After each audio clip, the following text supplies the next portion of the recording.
saja bahwa najis pasti kotor, tetapi kotor belum tentu najis. Misalnya seperti terkena tanah, tinta, cat, ataupun ludah. Nah, bersih sendiri dibagi menjadi dua adik-adik, yaitu bersih dari hadas dan bersih dari najis. Nah, adik-adik, apa itu najis dan hadas? Yuk kita bahas bersama-sama. Najis adalah kotoran. Kotoran wajib dibersihkan agar tidak menghalangi seseorang untuk beribadah kepada Allah. Cara membersihkan najis yaitu dengan air mutlak, yaitu air suci yang menyucikan. Caranya adalah dengan mengucurkan air tersebut ke benda najis.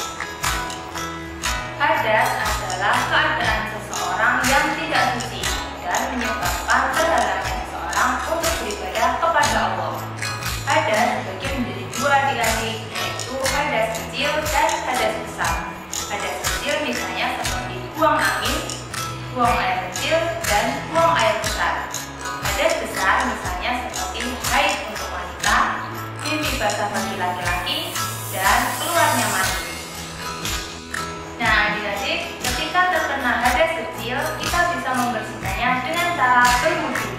Nah, bagaimana ya langkah-langkah berwudu? Yuk kita simak penjelasan berikut ini. Tata cara wudhu yang pertama adalah membaca niat dan tasmiyah atau bacaan basmalah. Lalu dilanjutkan dengan mencuci kedua telapak tangan. Yang kedua adalah berkumur.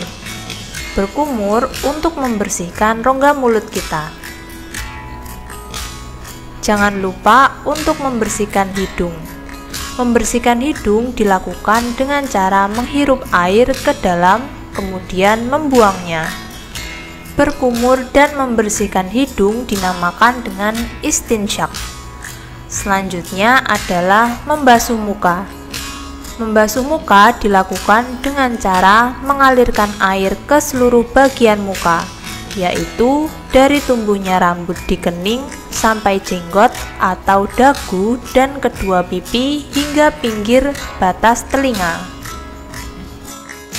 Gerakan wudhu yang dilakukan selanjutnya adalah membasuh kedua tangan.